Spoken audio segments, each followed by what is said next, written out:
সরকারে আছে মমতা ব্যানার্জি, এসে বলছে কি, বলছে আমি কিছু করতে পারছি না, ওই বিকাশ ভট্টাচার্য বিদ্যাস্বামীরা সব আটকে দিচ্ছে। তা ভোট চাইতে আসো কিসের জন্য? বলো আমার করার কিছু ক্ষমতা নেই, যা করবে বিকাশ ভট্টাচার্য করবে। তাহলে বিকাশ ভট্টাচার্য পার্টিকেই ভোট দাও, ওকে দিয়ে কি হবে?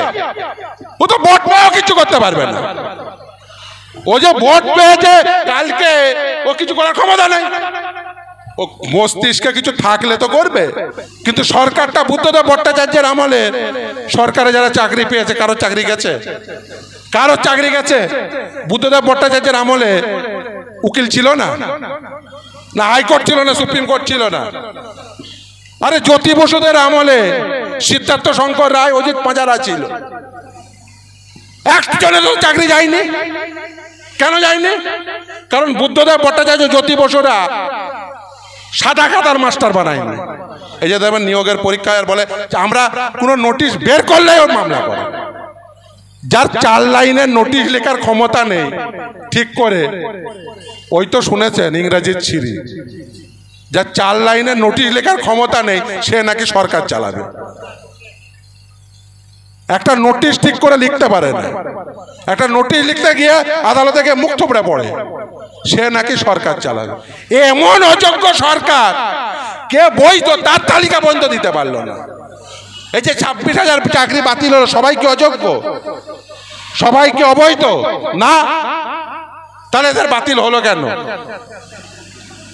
আমাদের দেশের সংবিধানে নির্দিষ্টভাবে বলে দেওয়া আছে কে কোন কাজ করবে। এই যে ভোটে, এই যে 26-এ ভোট আসছে, সবাই ভোট চাইতে যাবে। সিপিএম ভোট চাইবে, বিজেপি ভোট চাইবে, তৃণমূল ভোট চাইবে, অন্য 5টা দল ভোট চাইবে, কংগ্রেস ভোট চাইবে, সবাই ভোট চাইবে। কি বলবে? যে আমাদেরকে ভোট দাও, আমরা সরকার গঠন করব, আমি এমএলএ হব, দিয়ে আমি তোমাদের উন্নয়নের কাজে লাগব। যারা সরকার গঠন করবে তারা মাস্টার নিয়োগ করবে, ডাক্তার নিয়োগ করবে, হাসপাতাল বানাবে, রাস্তা বানাবে। এই উদ্দেশ্যে তো সরকার বানায়। সরকারে আছে মমতা ব্যানার্জি, এসে বলছে কি, বলছে আমি কিছু করতে পারছি না, ওই বিকাশ ভট্টাচার্য বিদ্যাস্বামীরা সব আটকে দিচ্ছে। তা ভোট চাইতে আসো কিসের জন্য? বলো আমার করার কিছু ক্ষমতা নেই, যা করবে বিকাশ ভট্টাচার্য করবে। তাহলে বিকাশ ভট্টাচার্য পার্টিকেই ভোট দাও, ওকে দিয়ে কি হবে? ও তো ভোট পেয়েও কিছু করতে পারবে না। ও যে ভোট পেয়েছে কালকে, ও কিছু করার ক্ষমতা নেই। ও মস্তিষ্কে কিছু থাকলে তো করবে। ও যা আছে এইখানে গলার নিচে, গলার উপর থেকে এত কিচ্ছু নেই, পুরোটাই তো খালি।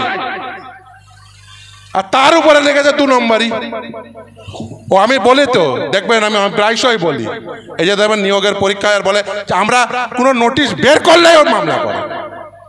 যার 4 লাইনের নোটিশ লেখার ক্ষমতা নেই ঠিক করে, ওই তো শুনেছেন ইংরেজির ছিরি, যার 4 লাইনের নোটিশ লেখার ক্ষমতা নেই সে নাকি সরকার চালাবে। একটা নোটিশ ঠিক করে লিখতে পারে না, একটা নোটিশ লিখতে গিয়ে আদালতে গিয়ে মুখ থুবড়ে পড়ে, সে নাকি সরকার চালাবে। সরকার তারাই চালাবে যারা সরকার চালাতে পারে। আপনার ছেলে, আপনি চায়ের দোকান চালান, আপনি রিক্সা চালান, আপনি কি চান?